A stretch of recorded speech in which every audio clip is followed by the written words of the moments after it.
ஆண்டவராகிய இயேசு கிறிஸ்துவின் நாமத்தினாலே உங்கள் அனைவருக்கும் அன்பின் வாழ்த்துதல்களை தெரிவித்துக் கொள்கிறேன். நமது நியூ கிரேஸ் டிவியின் மூலமாய் இன்று வேதம் வாசித்தாயா வாசிக்கலாமா என்னும் நிகழ்ச்சியின் மூலம் உங்களை சந்திப்பதில் மிகவும் மகிழ்ச்சி அடைகிறேன். இன்றைய வேத பகுதி அப்போஸ்தலர் 27 அதிகாரம் 28 அதிகாரம். அப்போஸ்தலர் 27 அதிகாரம். நாங்கள் இத்தாலியா தேசத்துக்கு கப்பல் ஏறி போகும்படி தீர்மானிக்கப்பட்ட போது பவுலையும் காவலில் வைக்கப்பட்டிருந்த வேறு சிலரையும் அகஸ்து பட்டாளத்தை சேர்ந்த யூலியு என்னும் பெயர் கொண்ட 100க்கு அதிபதியினிடத்தில் ஒப்புவித்தார்கள். அதிரமித்தியம் ஊர்க்கப்பலில் நாங்கள் ஏறி ஆசியா நாட்டுக்கு கரைப்பிடித்தோட வேண்டுமென்று நினைத்து புறப்பட்டோம். மக்கத்தோனியா தேசத்து தெசலோனிக்கே பட்டணத்தான் ஆகிய அரிஸ்தருக்கு எங்களுடனே கூட இருந்தான். மறுநாள் சீதோன் துறை பிடித்தோம். யூலியு பவுலை பட்சமாய் நடப்பித்து அவன் தன் சிநேகிதரிடத்திலே போய் பராமரிப்படையும்படிக்கு உத்தரவு கொடுத்தான். அவ்விடம் விட்டு நாங்கள் புறப்பட்டு எதிர்காற்றாய் இருந்தபடியினால் சீப்புரு தீவின் ஒதுக்கிலே ஓடினோம். பின்பு சிலிசியா பம்பிலியா நாடுகளின் கடல் வழியாய் ஓடி லீசியா நாட்டு மீரா பட்டணத்தில் சேர்ந்தோம்.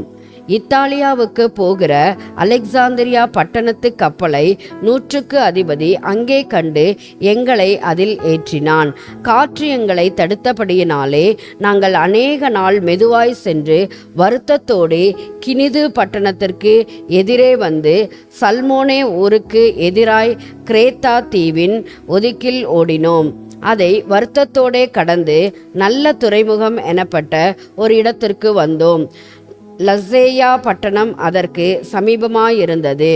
வெகு காலம் சென்று உபவாச நாளும் கழிந்து போனபடியினாலே இனி கப்பல் யாத்திரை செய்கிறது மோசத்திற்கு ஏதுவாயிருக்கும் என்று பவுல் அவர்களை நோக்கி, மனுஷரே, இந்த யாத்திரையினாலே சரக்குக்கும் கப்பலுக்கும் மாத்திரம் அல்ல, நம்முடைய ஜீவனுக்கும் வருத்தமும் மிகுந்த சேதமும் உண்டாயிருக்கும் என்று காண்கிறேன் என்று சொல்லி அவர்களை எச்சரித்தான். 100க்கு அதிபதி பவுலினால் சொல்லப்பட்டவைகளை பார்க்கிலும் மாலுமியையும் கப்பல் எஜமானனையும் அதிகமாய் நம்பினான். அந்த துறைமுகம் மழைக்காலத்திலே தங்குதற்கு வசதியாயிராதபடினால் அவ்விடத்தை விட்டு தென்மேற்கையும் வடமேற்கையும் நோக்கியிருக்கும் கிரேத்தா தீவிலுள்ள துறைமுகமாகிய பெனிக்ஸ் என்னும் இடத்தில் சேரக்கூடுமானால் சேர்ந்து மழைக்காலத்தில் தங்கும்படி அநேகம் பேர் ஆலோசனை சொன்னார்கள். தென்றல் மெதுவாய் அடித்தபடியால் தாங்கள் கோரினது கைகூடி வந்ததென்று எண்ணி அவ்விடம் விட்டு பெயர்ந்து கிரேத்தா தீவுக்கு அருகாக ஓடினார்கள். கொஞ்ச நேரத்திற்குள்ளே யூரோக்கிளிதோன் என்னும் கடுங்காற்று அதில் மூடிற்று. கப்பல் அதில் அகப்பட்டு கொண்டு காற்றுக்கு எதிர்த்து போகக்கூடாதபடியினால் காற்றின் போக்கிலே கொண்டு போகப்பட்டோம்.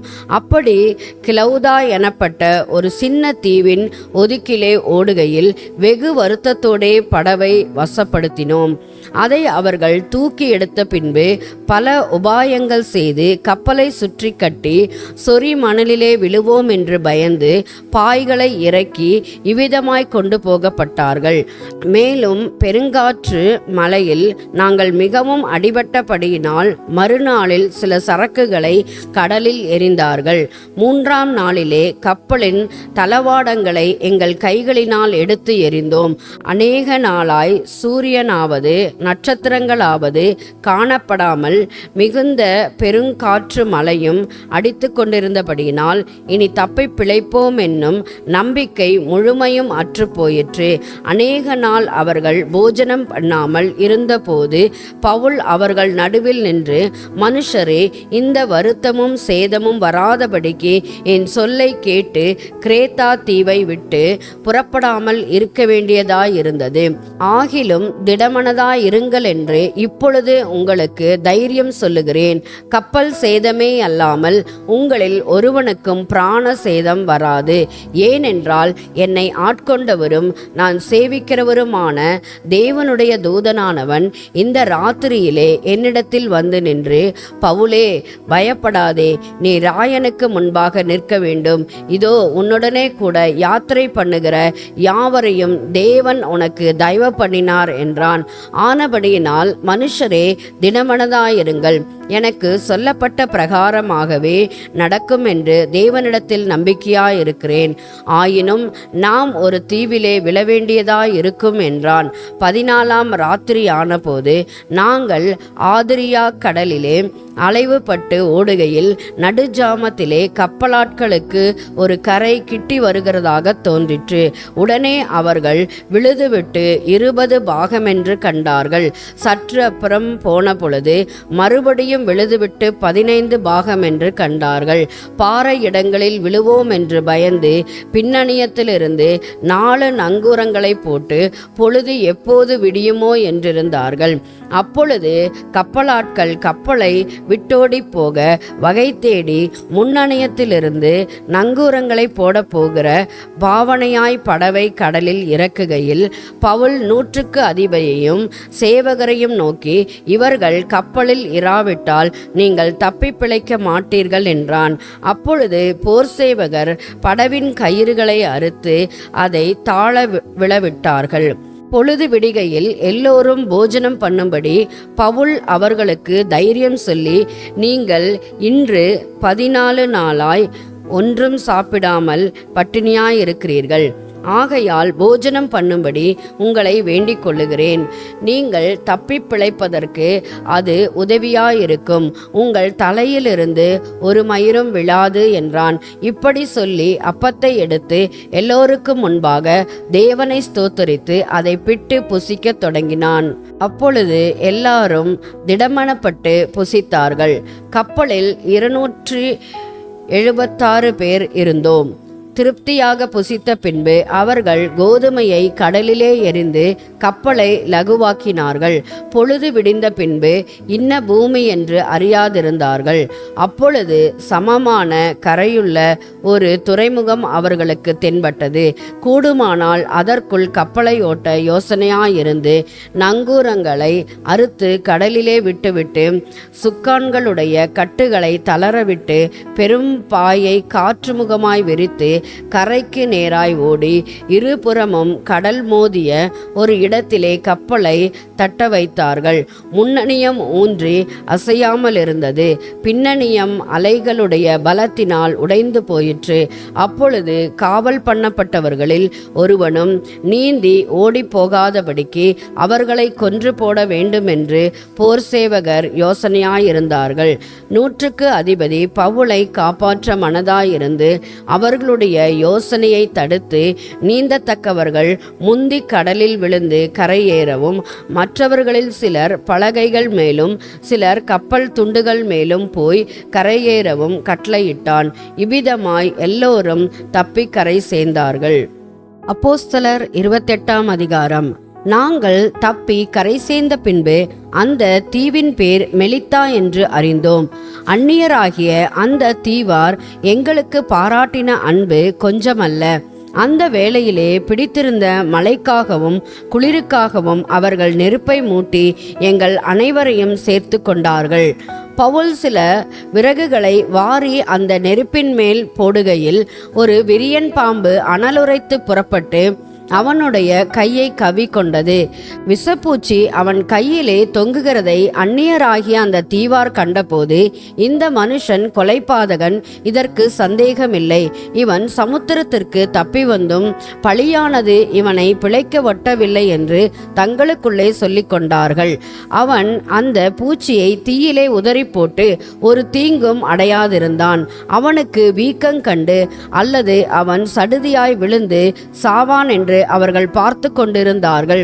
நெடுநேரமாய் பார்த்து கொண்டிருந்தும் ஒரு சேதமும் அவனுக்கு வராததை கண்டபோது வேறு சிந்தையாகி இவன் தேவன் என்று சொல்லிக் கொண்டார்கள். தீவுக்கு முதலாளியாகிய புபிலியோ என்னும் பேர் கொண்டவனுடைய நிலங்கள் அந்த இடத்திற்கு சமீபமாயிருந்தது. அவன் எங்களை ஏற்றுக்கொண்டு 3 நாள் பட்சமாய் விசாரித்தான். புபிலியுவினுடைய தகப்பன் ஜுரத்தினாலும் இரத்தபேதியினாலும் வருத்தப்பட்டு கிடந்தான். பவுல் அவனிடத்திற்கு போய் ஜெபம் பண்ணி அவன் மேல் கைகளை வைத்து அவனை குணமாக்கினான். இது நடந்த பின்பு தீவிலே இருந்த மற்ற வியாதிக்காரரும் வந்து குணமாக்கப்பட்டார்கள். அவர்கள் எங்களுக்கு அநேக மரியாதை செய்து நாங்கள் கப்பல் ஏறி போகிற போது எங்களுக்கு தேவையானவைகளை ஏற்றினார்கள். 3 மாதம் சென்ற பின்பு அந்த தீவிலே மழைக்காலத்திற்கு தங்கியிருந்த மிதுனம் என்னும் அடையாளமுடைய அலெக்சாந்திரியா பட்டணத்து கப்பலிலே நாங்கள் ஏறி புறப்பட்டு சீரகூஷா பட்டணத்தை சேர்ந்து அங்கே 3 நாள் தங்கினோம். அவ்விடம் விட்டு சுற்றியோடி ரேகியோ துறைமுகத்துக்கு வந்து சேர்ந்தோம். மறுநாளில் தென்றல் காற்றெடுக்கையில் புறப்பட்டு 2ஆம் நாள் புத்தேயோலி பட்டணத்திற்கு வந்து அங்கே சகோதரரை கண்டோம். அவர்கள் எங்களை 7 நாள் தங்களிடத்தில் இருக்கும்படி வேண்டிக் கொண்டார்கள். அந்தபடி நாங்கள் இருந்து பின்பு ரோமாபுரிக்கு போனோம். அவ்விடத்தில் உள்ள சகோதரர்கள் நாங்கள் வருகிற செய்தியை கேள்விப்பட்டு சிலர் அப்பியோபுரம் வரைக்கும் சிலர் 3 சத்திரம் வரைக்கும் எங்களுக்கு எதிர்கொண்டு வந்தார்கள். அவர்களை பவுல் கண்டு தேவனை ஸ்தோத்திரித்து தைரியமடைந்தான். நாங்கள் ரோமாபுரியில் சேர்ந்தபோது 100க்கு அதிபதி தன் காவலில் இருந்தவர்களை சேனாதிபதியிடத்தில் ஒப்பு கொடுத்தான். அப்பொழுது பவுல் தன்னை காத்திருந்த சேவகனுடனே தனித்து குடியிருக்கும்படி உத்தரவு பெற்றுக்கொண்டான். 3 நாளைக்கு பின்பு பவுல் யூதரில் பிரதானமானவர்களை வரவழைத்தான். அவர்கள் கூடி வந்திருந்த போது அவன் அவர்களை நோக்கி, சகோதரரே, நம்முடைய ஜனங்களுக்கும் நம்முடைய முன்னோர்களின் முறைமைகளுக்கும் விரோதமானதொன்றையும் நான் செய்யாமல் இருந்தும் கட்டப்பட்டவனாக எருசலேமிலிருந்து ரோமர் கைகளில் ஒப்புக்கொடுக்கப்பட்டேன். அவர்கள் என்னை நியாயம் விசாரித்த போது மரணத்துக்கு ஏதுவான குற்றம் ஒன்றும் என்னிடத்தில் காணாதபடியினால் என்னை விடுதலையாக்க மனதாயிருந்தார்கள். யூதர்கள் அதற்கு எதிர்பேசின போது நான் ராயனுக்கு அபயமிட வேண்டியதாயிருந்தது. ஆயினும் என் ஜனத்தார் மேல் யாதொரு குற்றம் சாட்ட வேண்டுமென்று நான் அப்படி செய்யவில்லை. இந்த காரியத்தின் நிமித்தமே உங்களை காணவும் உங்களுடனே பேசவும் உங்களை அழைப்பித்தேன்.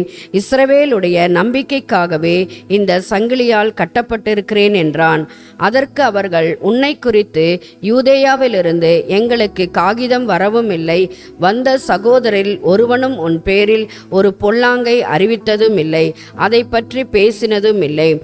எங்கும் இந்த மத பேதத்துக்கு விரோதமாய் பேசுகிறதாக நாங்கள் அறிந்திருக்கிறபடியால் இதை குறித்து உன்னுடைய அபிப்பிராயம் என்னவென்று கேட்டறிய விரும்புகிறோம் என்றார்கள். அதற்காக அவர்கள் ஒரு நாளை குறித்து அநேகம் பேர் அவன் தங்கியிருந்த வீட்டிற்கு அவனிடத்தில் வந்தார்கள். அவன் காலமே தொடங்கி சாயங்காலம் மட்டும் மோசையின் நியாயப்பிரமாணத்திலும் தீர்க்கதரிசிகளின் ஆகமங்களிலும் இருந்து இயேசுவுக்கடுத்த விசேஷங்களை அவர்களுக்கு போதித்து தேவனுடைய ராஜ்யத்தை குறித்து சாட்சி கொடுத்து விஸ்தரித்து பேசினான். அவன் சொன்னவைகளை சிலர் விசுவாசித்தார்கள், சிலர் விசுவாசியாதிருந்தார்கள். இப்படி அவர்கள் ஒருவரோடு ஒருவர் ஒவ்வாமலிருந்து புறப்பட்டு போகையில் பவுல் அவர்களுக்கு சொன்ன வாக்கியமாவது, நீங்கள் காதார கேட்டும் உணராதிருப்பீர்கள், கண்ணார கண்டும் பாராதிருப்பீர்கள்.